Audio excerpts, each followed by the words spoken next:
Student, welcome to Nivan math academy. आज का हमारे पास एक न्यू टॉपिक है study flow through tube of uniform circular cross section.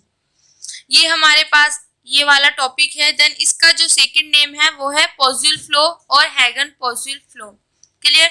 इससे पहले भी हमने पोज़ुल फ्लो पढ़ा है, बट वहां पे हमारे पास जो है प्लेन पोज़ुल फ्लो है। अगर हमारे पास एग्जाम में प्लेन पोज़ुल फ्लो आता है तो हम वो वाला आर्टिकल करेंगे कंप्लीट। क्लियर? अगर हमारे पास पोज़ुल फ्लो या हैगन-पोज़ुल फ्लो या ये वाली चीजें दो, ये वाला टॉपिक आता है, इस तरीके से लिखा हुआ आता है, तो हम ये वाला आर्टिकल करेंगे। क्लियर? या बाय चांस कभी कभी क्या होता है हमारे पास एग्जाम में, जो हम यहाँ पे आर्टिकल्स में ड्राइव करते हैं, जिस तरीके से हम यहाँ पे टर्म्स ड्राइव करेंगे कि ये वाला फॉर्मूला ड्राइव कीजिए या बोल देते हैं कि यहाँ तक ड्राइव कीजिए, तो वो थोड़ा सा ध्यान रखना होगा आपको कि हमारे पास कौन सा फॉर्मूला किसके अंदर ड्राइव होता है। क्लियर? बट ये थोड़ा सा मेंशन होता है कि through tube of uniform circular cross section. Clear? अब बिना टाइम वेस्ट किए हम अपने आर्टिकल पर चलते हैं। पहले उसकी बेसिक चीजें पढ़ते हैं कि इस वाले जो हमारे पास ये आर्टिकल है इसमें है क्या। सबसे पहले हम इस आर्टिकल को करने के लिए हम कंसीडर करेंगे एक लेमिनार फ्लो। लेमिनार फ्लो क्या होता है देखो, if the flow is smooth, हमारा फ्लो जो है वो एक स्मूथ है, एक नॉर्मल उसमें चल रहा है। ठीक है? If the layer in the flow, अगर वो फ्लो लेयर्स में है इस तरीके से, और ये लेयर जो है एक दूसरे में मिक्स ना हो, हमारे पास फ्लो स्मूथ होना चाहिए, लेयर्स में जो फ्लो होता है वो और एक दूसरे में मिक्स ना हो। ये वाला फ्लो जैसे हो रहा है ये इधर ना आए, इस लेयर्स में चले और मिक्स ना हो, तो इस तरीके का जो फ्लो होता है उसको बोलते हैं हम लेमिनार फ्लो। क्लियर बेटा? नाउ जब हमने यहाँ पे लेमिनार फ्लो कंसीडर किया, फिर यहाँ पे हम करेंगे in the absence of body force. वहां पे हम कंसीडर करेंगे कि वहां पे कोई भी बॉडी फोर्स नहीं है। Through a long tube of uniform circular cross section with axial symmetry. अब देखो हम यहाँ पे बात कर रहे हैं थ्रू ए ट्यूब, तो through a long tube of a uniform circular cross section की हम बात कर रहे हैं। बट हम यहाँ पे जो ये लॉन्ग ट्यूब ले रहे हैं यूनिफॉर्म सर्कुलर क्रॉस सेक्शन, यहाँ पे हम इसको लेंगे विद एक्सियल सिमेट्री। अब एक्सियल सिमेट्री का मतलब क्या होता है वो मैं बताती हूँ। क्लियर बेटा? इसको एक्सियल सिमेट्री का मतलब ये होता है कि ये हमारे पास जो भी हम वहाँ पे सिस्टम लेंगे, सिलेंड्रिकल कोऑर्डिनेट ले लिया या स्फेरिकल कोऑर्डिनेट ले लिया, जो भी हम वहाँ पे लेते हैं, तो वहां पे हमारे पास जो एंगल थीटा होता है, अगर सिलेंड्रिकल कोऑर्डिनेट की, इस आर्टिकल में हम सिलेंड्रिकल कोऑर्डिनेट की बात कर रहे हैं, तो उसमें जो थीटा होता है ये थीटा से इंडिपेंडेंट होता है। एक्सियल सिमेट्री का मतलब होता है कि सिलेंड्रिकल कोऑर्डिनेट में जो भी हमारे पास फिजिकल क्वांटिटी होगी वो थीटा से इंडिपेंडेंट होगा। क्लियर? थीटा मींस जो वहां पे एंगल मतलब उस तरीके से एंगल होता है। क्लियर? तो यहाँ पे हमने सबसे पहले अपने आर्टिकल को प्रूफ करने के लिए तीन चीजें कंसीडर की। सबसे पहले कंसीडर हमने किया कि वो लेमिनार फ्लो होना चाहिए, फिर वहां पे जो बॉडी फोर्स है वो एब्सेंट होना चाहिए, फिर जो भी हमें यहाँ पे यूनिफॉर्म सर्कुलर क्रॉस सेक्शन वाली जो ट्यूब है वो ली हमने, पर वो ट्यूब किस तरीके से ली कि उसमें एक्सियल सिमेट्री प्रेजेंट हो। क्लियर?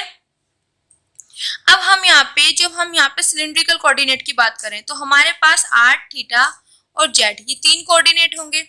तो हम मान लेते कि जो जेड एक्सिस है, ये जेड एक्सिस जो है वो हम टेकन लेंगे along the axis of the tube. जो हमारे पास ट्यूब होगी किस तरीके से, यहाँ पे ये डायग्राम है, ये मेरे पास एक ट्यूब होगी, सर्कुलर क्रॉस सेक्शन हो गया जो अभी मैंने यहाँ पे बताया है, जो हमने ली है यहाँ पे। ठीक है? एंड जो हमारे पास जेड एक्सिस है वो ट्यूब के अलोंग ले रहे हैं हम। क्लियर? वो चीज हमने ले ली। और जो फ्लो है वो be in the direction of Z axis, जो हमारे पास फ्लो चल रहा है इस तरीके से वो किसके अलोंग चल रहा है, जेड एक्सिस के अलोंग। क्लियर? यहाँ से ये जैसे ही हमारे पास जेड एक्सिस हमने ट्यूब के अलोंग ली, वही हमारे पास फ्लो भी उसी के अकॉर्डिंग है, उसी के अलोंग जा रहा है, उसकी डायरेक्शन में जा रहा है। तो हमारे पास जो फ्लो जेड एक्सिस के अलोंग है, तो जो हमारे पास रेडियल और ट्रांसफर कंपोनेंट होंगे, ट्रांसवर्स कंपोनेंट होंगे वेलोसिटी के, वो क्या हो जाएंगे वहां पे एब्सेंट, क्योंकि जो हमारे पास फ्लो जा रहा है वो जेड एक्सिस के अलोंग जा रहा है। तो जेड एक्सिस वाला फ्लो जो वेलोसिटी का जो हमारे पास कंपोनेंट होगा वो जेड एक्सिस के अकॉर्डिंग होगा ना, जो हमारे पास रेडियल और ट्रांसवर्स वाले कंपोनेंट है वो वहाँ पे प्रेजेंट नहीं होंगे। या हम कह सकते हैं जैसे हमारे पास ये वेलोसिटी है, तो वेलोसिटी में यहाँ पे रेडियल वाला हो गया, ट्रांसवर्स वाला हो गया और जेड एक्सिस वाला हो गया। तो हमारा फ्लो जो है वो जेड एक्सिस के अकॉर्डिंग है, अलोंग है। क्लियर बेटा? तो जो हमारे पास रेडियल और ट्रांसवर्स है वो दोनों क्या होंगे, वहां पे एब्सेंट होंगे। क्लियर? अब यहाँ पे बेटा ये सारी चीजें मैंने बता दी। यहाँ पे एक्स एक्सिस ले लिया इन्होंने, दिस इज वाई एक्सिस, जब जेड इधर हुआ एक्स वाई, और यहाँ पे ये एंगल थीटा हो गया, दिस रेडियस आर यहाँ तक, जो हमारे पास सर्कुलर क्रॉस सेक्शन है। अब यहाँ पे द कॉन्टिन्यूटी इक्वेशन या equation of continuity for a viscous incompressible fluid gives, ये किस तरीके से आया वो बताते हैं।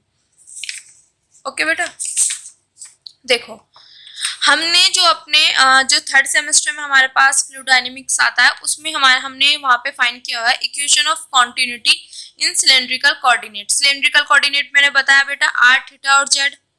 क्लियर? तो उसमें जो हमारे पास इक्वेशन ऑफ कॉन्टिन्यूटी आती है वो ये आती है। क्लियर? अब हम यहाँ पे सबसे पहले बात की मैंने इनकम्प्रेसिबल फ्लूइड की।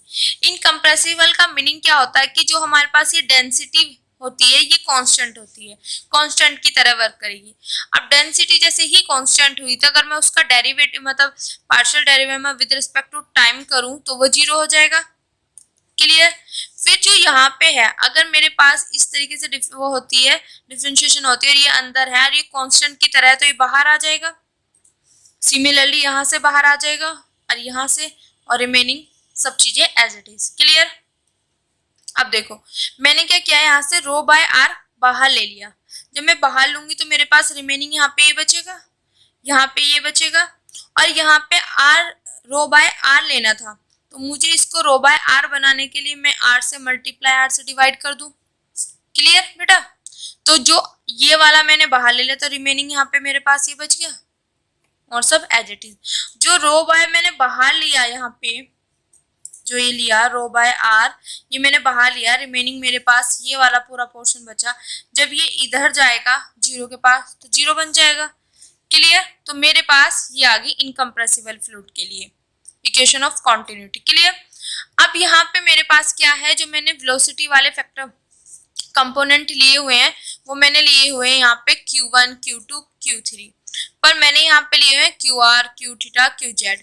तो मैं क्या करूंगी, Q1 की जगह QR, Q2 की जगह Q थीटा, Q3 की जगह Q जेड, ये चीजें मैंने यहाँ पे पुट कर दी। क्लियर? अब देखो यहाँ पे मेरे पास यहाँ पे गिवन है QR की वैल्यू क्या है, जीरो, Q थीटा की वैल्यू क्या है, जीरो। तो जब मैं यहाँ पे QR की वैल्यू जीरो रखूंगी तो यहाँ से जब इसके पार्शियल डिफरेंशिएशन करूंगी तो ये जीरो बन जाएगा। सिमिलरली यहाँ पे Q थीटा की वैल्यू मैंने जीरो रखी तो मेरे पास ये भी जीरो बन गया। रिमेनिंग मेरे पास बचा दिस। क्लियर? अब ये R है, इधर जाके ये भी क्या बन जाएगा, जीरो। तो मेरे पास रिमेनिंग सिर्फ ये चीज आ जाएगी। क्लियर बेटा? तो ये कैसे आई, आई होप आपको अच्छे से समझ आ गया। क्लियर? नेक्स्ट, अब यहाँ पे एक कंसेप्ट लिखा हुआ है दिस, ये कैसे लिखा हुआ है इससे पहले मैं बता देती हूँ what is the axial symmetry. जैसे कि मैंने अभी यहाँ पे भी स्टार्टिंग में बोला था एक्सियल सिमेट्री। अब देखो एक्सियल सिमेट्री का मतलब क्या होता है कि जो भी हमारे पास फिजिकल क्वांटिटी या जो भी यहाँ पे होगा वो इंडिपेंडेंट होगी थीटा से, मतलब वहां पे थीटा इंडिपेंडेंट होगा। अगर मैं कल अपॉन कल थीटा करती हूँ तो वो आ जाएगा मेरे पास जीरो। क्लियर? अब यहाँ पे मेरे पास ये तीन है, यहाँ पे मेरे पास आ रहा है curl Q z upon z equal to zero. अब इसका मतलब समझते हैं कि मैं Q जेड का जेड के रिस्पेक्ट में जैसे मैंने पार्शियल डेरिवेटिव किया तो मेरे पास जीरो मिल रहा है।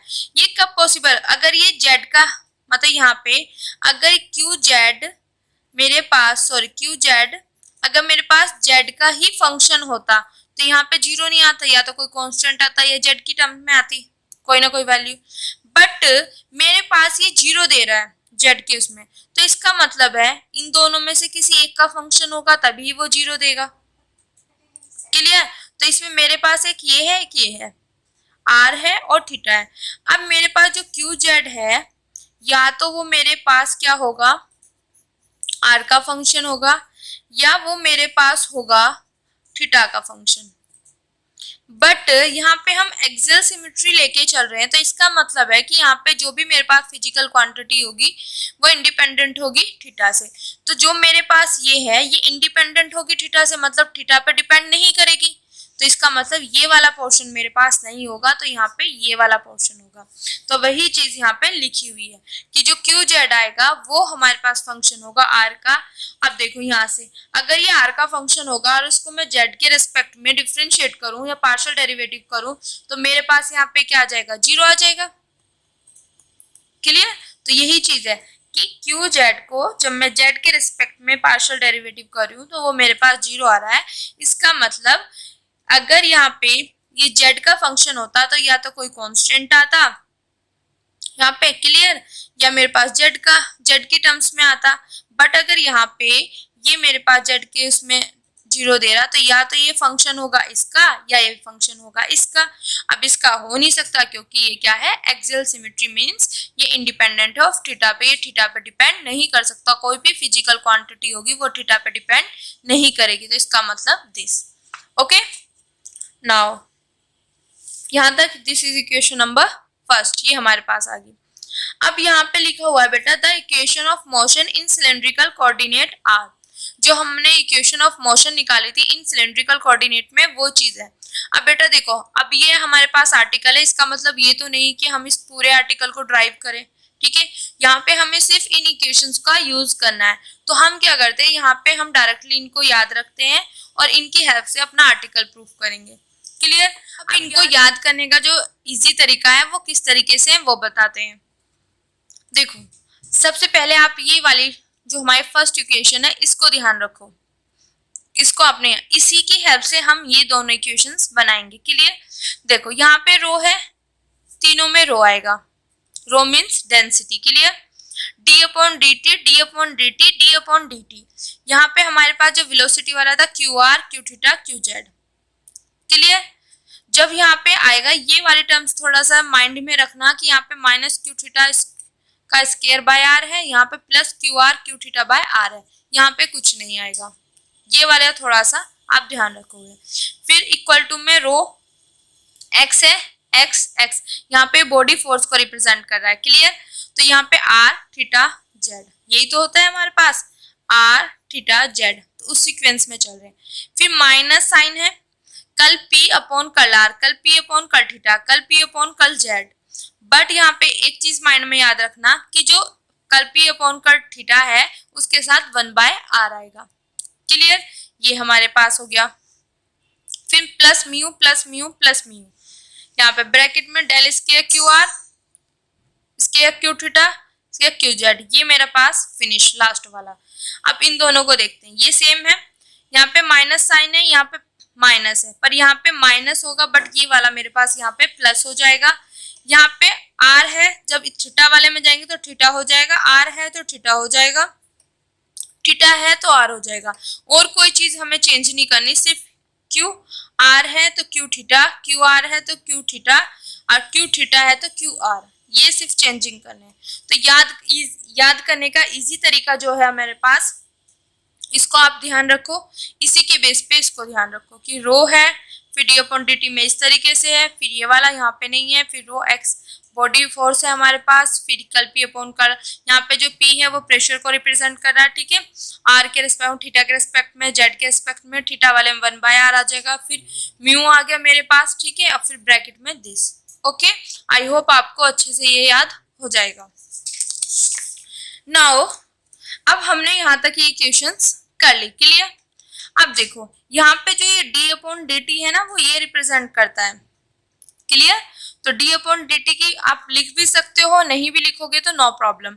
d अपॉन डी टी को क्या होता है, कल अपॉन कल टी, कल अपॉन कल आर, कल अपॉन कल थीटा, कल अपॉन कल जेड।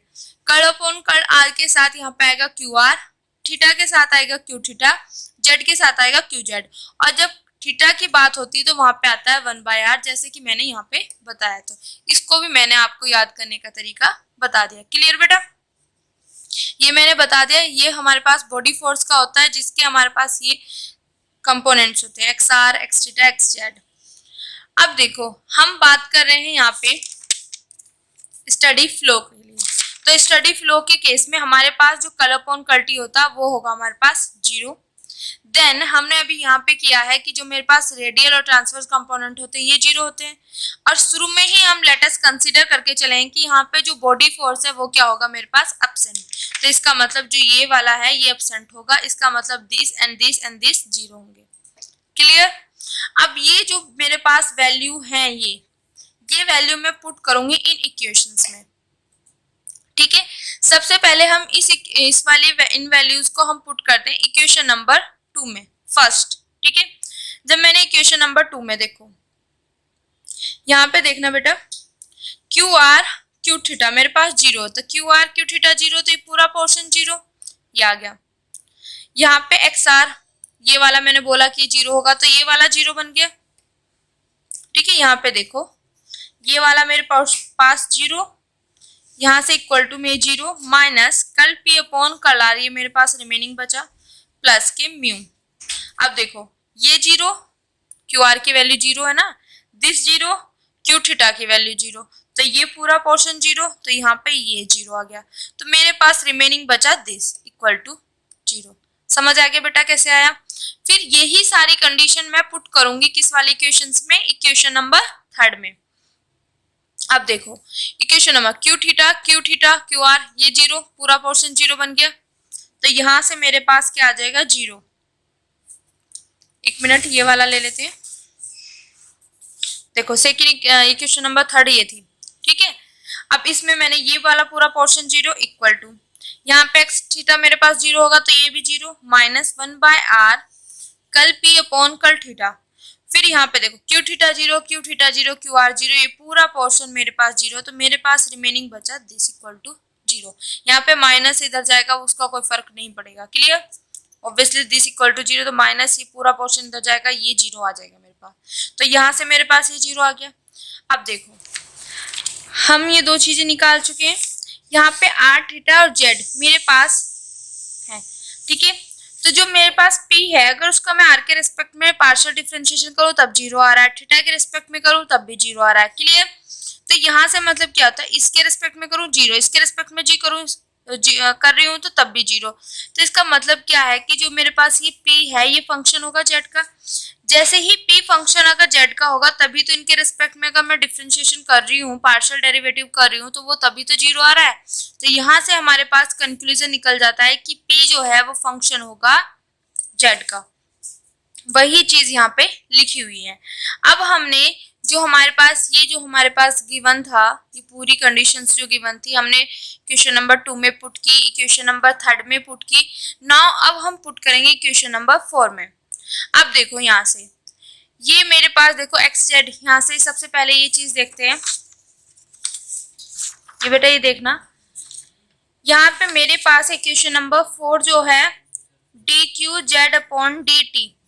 ठीक है, equal to rho x z minus के curl p upon curl z plus के mu del square q z. ये मेरे पास इक्वेशन नंबर 4 है। अब यहाँ पे मैं ये कंडीशन रखूंगी, देखो यहाँ पे मेरे पास बॉडी फोर्स 0 है, तो इसका मतलब ये 0 हुआ, तो ये वाला पोर्शन मेरे पास 0 हो गया। रिमेनिंग मेरे पास बचा ये। Okay clear. देन यहाँ पे दिस। अब यहाँ पे ये देखो बेटा, मैंने अभी निकाला था कि जो क्यू जेड मेरे पास है वो सिर्फ फंक्शन है आर का। क्लियर, सिर्फ आर का फंक्शन है, और जो मेरे पास आर है वो टाइम के रेस्पेक्ट में वो कांस्टेंट है। अब देखो ये फंक्शन हो गया मेरे पास आर का। ठीक है, जब आर का मैं टी के रेस्पेक्ट में करूंगी और आर जो है मेरे पास टी के रेस्पेक्ट में एज ए कांस्टेंट है। ठीक है, जब वो कांस्टेंट है तो मेरे पास इसकी वैल्यू क्या आ जाएगी 0। क्लियर हुआ बेटा। क्यू जेड फंक्शन है आर का, आर मेरे पास देखो टाइम के अकॉर्डिंग आर तो सेम रहेगा ना, पूरे उसका चेंज नहीं होगा, तो आर मेरे पास टाइम के रिस्पेक्ट में कांस्टेंट है। और जब कांस्टेंट टाइम के रिस्पेक्ट में कांस्टेंट है उसका अगर मैं डेरिवेटिव करती हूँ तो वो तो 0 आएगा, तो दिस इज 0। तो मेरे पास ये minus curl p upon curl z plus mu del square q z ये आ गया। अब अभी मैंने निकाला है कि जो P है वो सिर्फ फंक्शन है ओनली जेड का। और जब मेरे पास p जो है ओनली जेड का फंक्शन है, तो हम जब यहाँ पे है मेरे पास पार्शियल हम कब यूज करते हैं, जब p के जो है यहाँ पे एक से ज्यादा इंडिपेंडेंट मतलब एक से ज्यादा वेरिएबल्स हो, पर यहाँ पे हम बोल रहे हैं कि ये सिर्फ जेड का फंक्शन है, तो यहाँ पे सिर्फ एक वेरिएबल का हो गया। तो जब वन वेरिएबल की हम बात करते हैं तो यहाँ पे हम डी जेड वाला डेरिवेटिव यूज करते हैं, पार्शियल यूज नहीं करते हैं। क्लियर? ठीक है, यहाँ पे p मेरे पास फंक्शन है सिर्फ जेड का, जब एक वेरिएबल का फंक्शन होगा तो हम यहाँ पे dp अपॉन डी जेड लिखेंगे। कर्ल यूज होता है एक से ज्यादा वेरिएबल के लिए। अब देखो जो मैंने यहाँ पे लिखा हुआ है, इक्वेशन नंबर 4 में सारी की सारी कंडीशन मैंने पुट की, मेरे पास ये पूरा का पूरी ये वैल्यू आ गई। क्लियर? ठीक है, और यहाँ पे ये इसका ही रीजन लिखा हुआ है कि जो है क्यू जेड मेरे पास आर का फंक्शन है, आर कांस्टेंट है विद रिस्पेक्ट टू टाइम, तो ये वाली वैल्यू मेरे पास 0 हो जाएगी। ये वाली मैंने यहाँ पे बता दी। अब ये इधर जाएगी तो dp upon D z equal to mu del square q Z. Clear? यहाँ तक का हमारे पास काम हो गया है। जब हम सिलेंड्रिकल कोऑर्डिनेट में इसकी वैल्यू की बात करें दिस, तो मेरे पास होती है ये, कल स्केयर की बात करें तो कल स्केयर अपॉन कल आर स्केयर प्लस 1/r कल अपॉन कल आर प्लस कल स्क्वायर अपॉन कल आर थीटा का स्क्वायर, और जब थीटा वाली बात होती है तो 1/r आता ही आता है, तो उसका भी स्क्वायर प्लस कल square upon curl Z square, ये मेरे पास आ गया। अब ये वाली वैल्यू मैं पुट करूंगी यहाँ पर। क्लियर हो गया? यहाँ बाहर है मेरे पास क्यू जेड। अब देखो क्यू जेड का मेरे पास सिर्फ किसका फंक्शन है, आर का, तो जब आर का फंक्शन है अगर मैं उसका थीटा और जेड के रेस्पेक्ट में करूंगी तो वो 0 हो जाएगा, तो ये वाला पोर्शन मेरे पास नहीं रहेगा, सिर्फ मेरे पास रिमेनिंग ये रहेगा, और यहाँ पे ये क्यू जेड यहाँ पे आ जाएगा।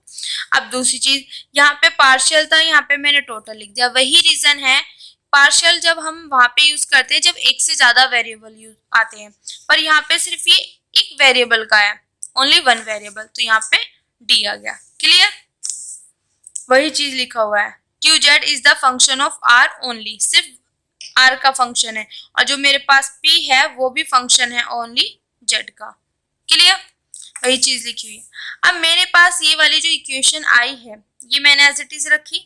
अब यहाँ से मैंने आर जो है कॉमन लिया, जब आर मैं कॉमन लूंगी तो यहाँ पे आर से मल्टीप्लाई किया, आर से डिवाइड किया आर बनाने के लिए, ये वाला आर कॉमन ले लिया, ये बाहर आ गया, रिमेनिंग यहाँ पे ये आर बचा, और दिस पूरा पोर्शन एंड दिस।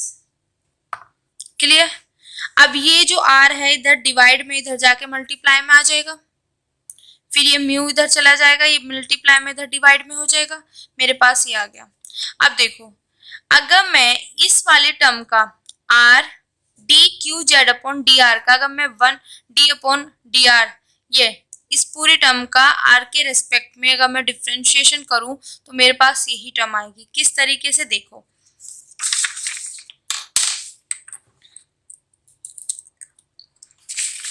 यहाँ पे हमारे पास है d upon d r, r d q z upon d r. ठीक है, अब देखो जब हम डिफरेंशिएशन करते हैं फर्स्ट एंड सेकंड, तो फर्स्ट मेरे पास एज इट इज सेकंड का, तो d q z upon d r plus second as it is first का, तो d r upon d r. ठीक है, अब यहां से आर, और इसकी मेरे पास वैल्यू क्या बन जाएगी, D q z upon d are square plus यहाँ से इसकी वैल्यू 1, तो दिस, तो देखो ये एज इट इज आ गया प्लस आर दिस। ओके, तो हम इसको ये लिख सकते हैं। अब क्या किया हमने, integrating with respect to r, अब हम दोनों साइड इंटीग्रेशन करेंगे विद रिस्पेक्ट टू आर। जैसे मैंने इधर इंटीग्रेशन करा आर के रिस्पेक्ट में, तो डिफरेंशिएशन इंटीग्रेशन कैंसिल, मेरे पास सिर्फ रिमेनिंग ये रह गया। क्लियर?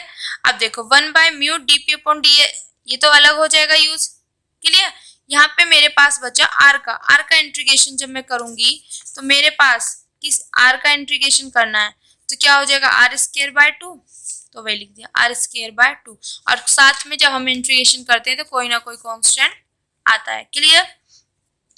अब देखो D q z upon d are, ये यहाँ पे लिखा, ये जो r है मैं इधर ले जाती हूँ, जब इधर लेके जाऊंगी ये एज इट इज एक r, यहाँ पे r स्क्वायर है, नीचे अपॉन r आएगा तो एक कैंसिल हो जाएगा, r/2 हो जाएगा प्लस a/r। क्लियर बेटा? अब यहाँ पे हम फिर अगेन इंटीग्रेशन करेंगे with respect to r। Okay, फिर r के रिस्पेक्ट में किया, तो मैं जब यहाँ पे करूंगी इस वाली, इससे देखो इसका करूंगी तो ये वाला डिफरेंशिएशन के अलग हट के यहाँ पे बचेगा मेरे पास QZ, ये एज इट इज मेरे पास। अब इसका r का क्या हो जाएगा, ये वाला 2 जो है मैंने ये वाला 2 आगे ले आई, इस r का क्या हो जाएगा r/2, r²/2, ठीक है, प्लस a 1/r का क्या होता है log r, और एक कांस्टेंट और आ जाएगा जब हमने अगेन इंटीग्रेशन करी। क्लियर? अब QZ की वैल्यू मेरे पास यहाँ पे आ गई दिस, ये r यहाँ पे आ गया 1/this, ठीक है। तो ये जो इंटीग्रेशन की हमने, जो सारा प्रोसीजर किया यहाँ पे QZ की वैल्यू फाइंड करने के लिए किया। This is equation number 8। Okay, अब यहाँ पे जब हमने QZ यहाँ पे फाइंड कर लिया, उसके बाद मैंने देखा यहाँ पे जैसे कि हमारे पहले वाले आर्टिकल्स में भी कांस्टेंट आते थे a और b, उसी तरीके से यहाँ पे भी दो कांस्टेंट आए a एंड b। अब हम with the help of boundary condition in जो हमारे पास कांस्टेंट है इनकी वैल्यू फाइंड करेंगे। क्लियर? यही चीज यहाँ पे लिखी हुई है कि दोनों कांस्टेंट है to be determined from the boundary condition. यहाँ पे हमारे पास एक जो हमारे पास सिमेट्री है फ्लो की, उसके अकॉर्डिंग जो है हमारे पास फर्स्ट बाउंड्री कंडीशन ये है, then second boundary condition this. First boundary condition में क्या है कि अगर मेरे पास r की वैल्यू 0 होगी तो हमारे पास dQZ/dr equal to 0, and second boundary condition जब r बराबर a होगी तो QZ बराबर 0। क्लियर बेटा? अब ये दोनों बाउंड्री कंडीशन मेरे पास आ गई, तो फर्स्ट पहले मैं ये अप्लाई करूंगी, फिर सेकंड अप्लाई करूंगी, फिर वहां से दो इक्वेशन मिलेंगे, उनको हम आगे सॉल्व करेंगे। क्लियर? देखते हैं किस तरीके से होता है। जहां पे हमारे पास जो r इक्वल टू a लिया है ना, ये रेडियस है ऑफ द ट्यूब, जो ट्यूब है हमारे पास उसकी रेडियस है। जब मैंने ये वाला पोर्शन इक्वेशन नंबर 7 में पुट किया, देखो this is equation number 7। Okay, तो मैं यहाँ पे r बराबर 0 पुट करूंगी, dQZ/dr की वैल्यू 0, मतलब इसकी वैल्यू 0 इक्वल टू r की वैल्यू 0, ये फैक्टर भी 0 प्लस, या हम इस तरीके से भी कर सकते हैं, यहाँ पे ये वाला पोर्शन, यहाँ से ये वाला मेरे पास इक्वेशन नंबर इसमें भी पुट कर सकते हैं। क्लियर? यहाँ पे देखो r बराबर दिस 0, ओके, यहाँ पे ये वैल्यू 0, यहाँ पे r की वैल्यू 0 प्लस a, तो मेरे पास यहाँ पे प्लस a बचा। तो जब मैंने यहाँ पे देखा तो a की वैल्यू मेरे पास 0 आ गई, एक कांस्टेंट का टारगेट मेरे पास पूरा हो गया, उसकी वैल्यू हमने फाइंड कर ली। देन इक्वेशन नंबर जो मेरे पास लास्ट है 8, इक्वेशन नंबर 8। क्लियर? अब इसमें हम वैल्यू पुट करते हैं, साथ में a की वैल्यू भी हम पुट करेंगे। क्लियर? जैसे ही मैंने यहाँ पे मेरे पास क्या r बराबर a पुट करना, QZ की वैल्यू 0, तो यहाँ से QZ की वैल्यू 0, ये तो 0, r की वैल्यू यहाँ पे a आ गई। ओके, और यहाँ पे लोग r की वैल्यू क्या होगी a इस तरीके से, पर a की वैल्यू मेरे पास यहाँ पर 0 आ गई, तो पूरा फैक्टर 0 बन गया प्लस b, तो मेरे पास आ गया दिस इक्वल प्लस b। तो यहाँ से b की वैल्यू इधर जाके ये इधर है प्लस में, इधर जाके क्या हो जाएगा माइनस में, तो मेरे पास b की वैल्यू आ गई। जैसे ही मेरे पास a और b की दोनों की वैल्यू आई, मैंने क्या किया, इक्वेशन नंबर जो मेरे पास 8 है, मैंने यहाँ पे a और b की वैल्यू पुट की और मेरे पास आ गया दिस। तो यहाँ पे मेरे पास QZ, अब देखो 1/4 म्यू 1/4 म्यू दोनों में कॉमन, dp/dz दोनों में कॉमन, तो यहाँ पे मेरे पास रिमेनिंग बचा r स्क्वायर माइनस, यहाँ पे r स्क्वायर और यहाँ पे minus sign as it is और a स्क्वायर। क्लियर? अगर मैं यहाँ से माइनस कॉमन लूँ और यहाँ पे ले आऊं तो ये प्लस का हो जाएगा, ये माइनस का हो जाएगा। क्लियर? और ये जो इक्वेशन मेरे पास आई है वो मेरे पास रिप्रेजेंट करती है paraboloid of revolution and the velocity profile is parabolic. ये जो मेरे पास प्रोफाइल आई है ये होगी मेरे पास पैराबोलिक। क्लियर? यहाँ पर हम निकालेंगे अब एक्सट्रीम और एवरेज वेलोसिटी या मैक्सिमम एवरेज वेलोसिटी। क्लियर? अब देखो यहाँ पे for extreme value of QZ की एक्सट्रीम वैल्यू की अगर हम बात करें तो हम क्या करते हैं कि जो भी फंक्शन, जैसे मेरे पास y फंक्शन है अगर x का, तो हम क्या करते हैं dy/dx इक्वल टू 0 रख के उसकी यहाँ पे देखते हैं कि हमारे पास किस वैल्यू निकलती है। ठीक है, तो वही चीज हम यहाँ पे करेंगे, पर क्यू जेड मेरे पास किसका फंक्शन है, ओनली आर का फंक्शन है, तो d q z upon d r equal to 0। अब देखो मेरे पास क्यू जेड तो ये है, तो देखो 1/4 म्यू एज इट इज, ये एज इट इज, मुझे आर के रेस्पेक्ट में करना, तो यहाँ पे ये कांस्टेंट 0 माइनस के 2r इक्वल टू 0। क्लियर, यहाँ से देखो, तो अब देखो यहाँ पे ये इधर चला जाएगा, ये पूरा पोर्शन इधर चला जाएगा, दिस इक्वल टू 0 हो जाएगा। सिर्फ मेरे पास यहाँ पे क्या बचेगा, आर की वैल्यू क्या होगी मेरे पास 0। तो मैंने यहाँ पे ये चीज किया और मेरे पास आर इक्वल टू क्या गया 0। और आर इक्वल टू 0 मैं कहाँ पे पुट करूंगी, इस इक्वेशन में पुट करूंगी, और जैसे ही यहाँ पे आर इक्वल टू 0 में पुट करती हूँ तो यहाँ पे मेरे पास क्यू जेड जो मेरे पास क्यू मैक्सिमम की वैल्यू आ जाएगी। क्लियर, तो क्यू मैक्सिमम की मेरे पास वैल्यू आ गई दिस, और जहां पे ये मेरे पास क्या है नेगेटिव कांस्टेंट। ओके बेटा, दिस क्योंकि यहाँ पे माइनस साइन है तो this is the negative constant. और यहाँ पे ये चीज भी आप ध्यान रखना कि मेरे पास देखो ये टर्म है ये एंड देन इनका प्रोडक्ट 0 है, तो ये मेरे पास कभी भी 0 नहीं हो सकता इसका, तो इधर जाके 0, ये मेरे पास कांस्टेंट टर्म है, ये भी इधर 0, सिर्फ आर की वैल्यू 0 पॉसिबल हो सकती है यहाँ से। अब मैंने यहाँ पे क्यू मैक्सिमम निकाल लिया, क्यू जेड मेरे पास है, क्यू मैक्सिमम है, तो यहाँ पे इसको थोड़ा सा और सिंप्लीफाई कर दिया कि जो क्यू जेड है क्यू मैक्सिमम का हमने रेशियो देखा कि क्या रेशियो आएगा। जब मैंने यहाँ पे रेशियो देखा तो क्यू जेड की वैल्यू पुट की क्यू मैक्सिमम की, तो ये वाला पोर्शन पूरा कैंसिल, मेरे पास दिस बचा और यहाँ पे ए स्क्वायर बचा। तो अगर मैं इसको अलग लूँ, इसके अलग इसमें किस तरीके से, ए स्क्वायर बाय दिस माइनस के आर स्क्वायर बाय दिस, तो ये 1 आ जाएगा मेरे पास दिस। ठीक है, इसको मैं ये लिख सकती हूँ बेटा। क्लियर, तो ये मेरे पास क्या शो कर रहा है कि this is velocity distribution in non dimensional form. अगर हमसे पूछा जाए कि नॉन डायमेंशनल फॉर्म में वेलोसिटी डिस्ट्रीब्यूशन क्या होती है, तो हमें यहाँ तक ड्राइव करना पड़ेगा इस आर्टिकल में। क्लियर, तो Q z upon Q maximum. अब हमारे पास ये फाइंड तो हो गया। नाउ हमारे पास है अब एवरेज वेलोसिटी कि किस तरीके से फाइंड करेंगे। ये तो हमें पता ही है कि अगर लास्ट आर्टिकल में हम जब बात कर रहे थे तो वहां पे यू नॉट इस तरीके से, यहाँ पे क्यू जेड है तो मतलब क्यू नॉट, तो यहाँ पे हमारे पास जो है जो हमारे पास वहां पे क्या था एक्स वाई में था, तो यहाँ पे मतलब उस तरीके से था, यहाँ पे हमारे पास सिलेंड्रिकल कोऑर्डिनेट में, तो हमारे पास जो एवरेज वेलोसिटी का फॉर्मूला जो होता है वो क्या है 1/पाई स्क्वायर फिर Q Z R D theta. तो यहाँ पे डी आर और डी थीटा है, तो डी आर कहाँ से कहाँ तक जा रहा है, आर की वैल्यू कहाँ से 0 से ए तक, थीटा जो हमारे पास पूरा एक सर्कल है 0 से 2 पाई तक। क्लियर हो गया।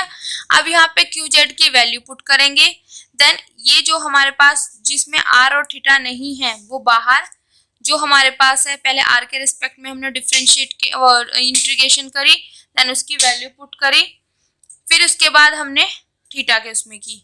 क्लियर, और जैसे ही इसको हमने सॉल्व किया तो हमारे पास क्यू नॉट की वैल्यू आ गई दिस। ठीक है, अब देखो यहाँ पे क्यू मैक्सिमम की वैल्यू मेरे पास थी दिस, अभी हम इसको यहाँ से चेंज करेंगे क्यू मैक्सिमम में। ठीक है, अब मेरे पास ये वाली टर्म आ गई। अब देखो यहाँ पे मेरे पास आई है क्यू नॉट बराबर ए स्क्वायर बाय 8 म्यू माइनस के D P upon D Z, मेरे पास दिस आया है। मुझे यहाँ पे क्यू मैक्सिमम में लेके आना, तो मतलब क्यू मैक्सिमम की मेरे पास जो वैल्यू है यहाँ पे वो क्या है A square upon 4 mu and minus के D P upon D Z. तो ये वाला पोर्शन तो मेरे पास है as it is, A square भी है, यहाँ पे 8 म्यू है, किसमें मेरे को चाहिए 4 म्यू, तो मैं क्या करूंगी क्यू नॉट इक्वल टू 1/2, ये मैंने अलग ले लिया, रिमेनिंग मेरे पास क्या बचेगा दिस।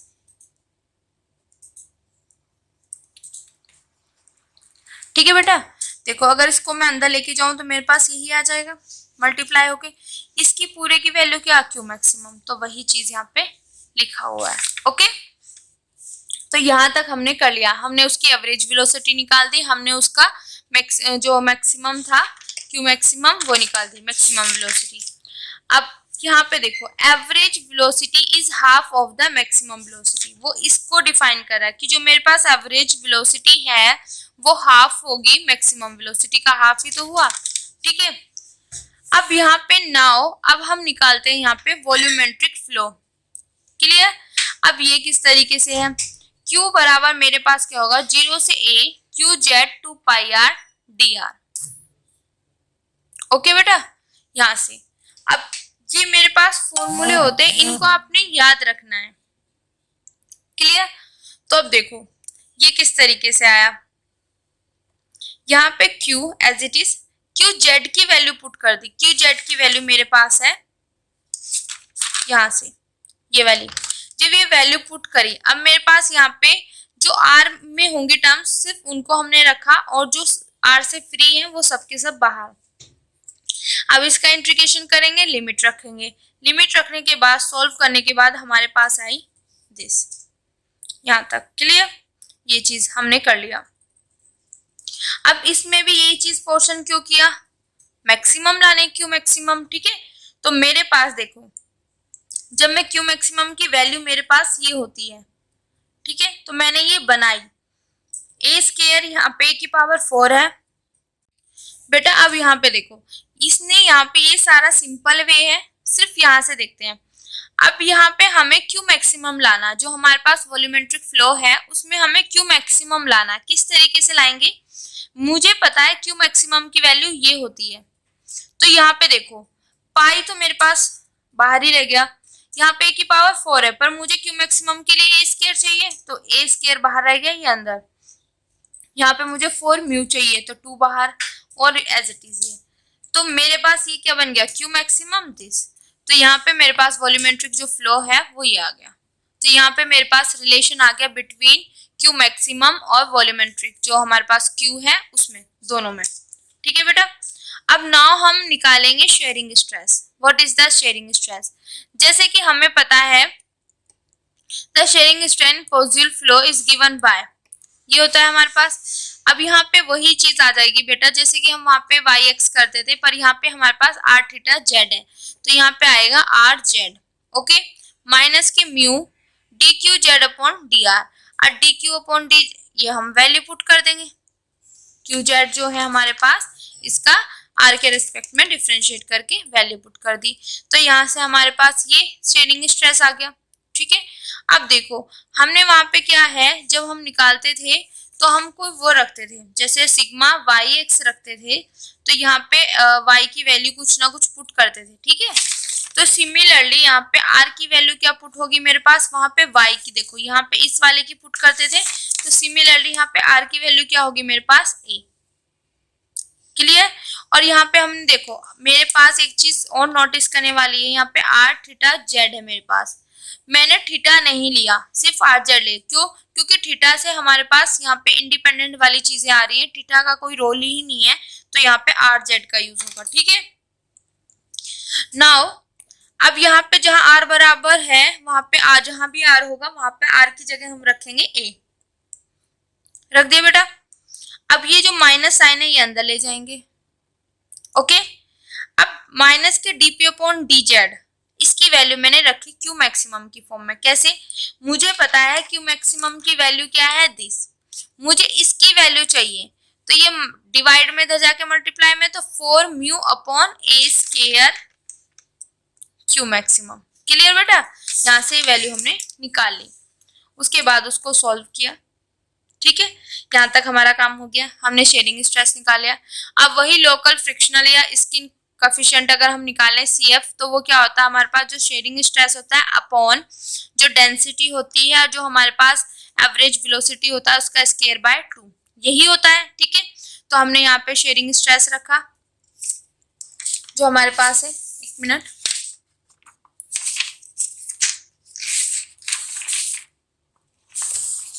बेटा देखो मेरे पास शेयरिंग स्ट्रेस क्या आया यहाँ पे, 2 mu upon A Q maximum upon rho q nought square by 2, ये आया, जो कि मेरे पास CF है। CF कैसे निकालते हैं, स्किन कोफिशिएंट, जो हमारे पास शेयरिंग स्ट्रेस है वो अपॉन डेंसिटी जो एवरेज वेलोसिटी उसका स्क्वायर बाय 2।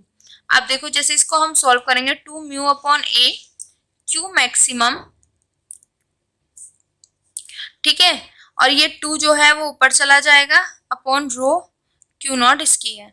यहाँ पे मेरे पास आ जाएगा 4 म्यू, ठीक है, 4 mu upon a rho q nought square.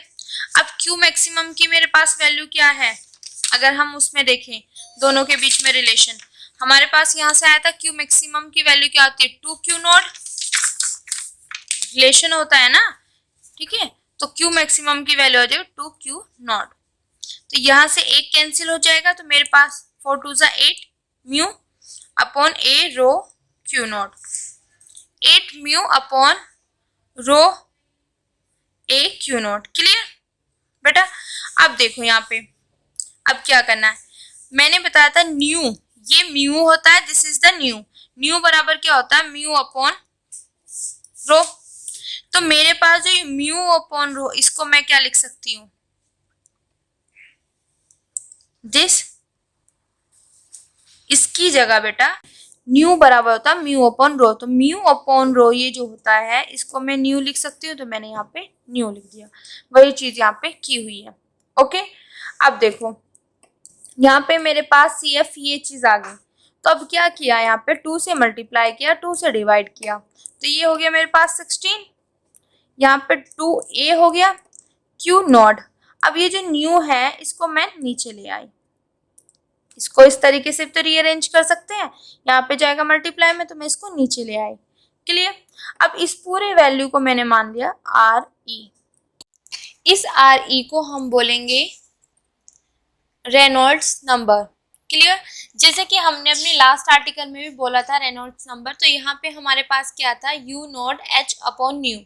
तो सिमिलरली देखो यहाँ पे ये मेरे पास इस बार क्या आया आर ई, ठीक है, यहाँ पे मेरे पास यहाँ पे आया है 2a Q not upon new. उस आर्टिकल में वहाँ पे यू नॉट वेलोसिटी थी, यहाँ पे एवरेज वेलोसिटी, यहाँ पे क्यू नॉट है, और न्यू दोनों में सेम है। या वहाँ पे एच था क्योंकि प्लेट्स वाला हम कर रहे थे, उनके बीच की डिस्टेंस थी, यहाँ पे हम उस तरीके से कर रहे हैं, यहाँ पे एच की जगह 2a है। तो उसी तरीके से है, सिर्फ हमारे पास कंडीशंस चेंज है, सिचुएशन चेंज है, उसके अकॉर्डिंग है। क्लियर? तो यहाँ तक हमारे पास ये आर्टिकल फिनिश होता है बेटा, और इसी को हम बोलते हैं रेनॉल्ड्स नंबर। क्लियर बेटा? अगर आपको मेरे लेक्चर अच्छे लग रहे हैं तो please like subscribe my channel, और ये वीडियोस उन बच्चों तक पहुँचाइए जिनको इनकी बहुत ज़्यादा नीड है। Thank you so much.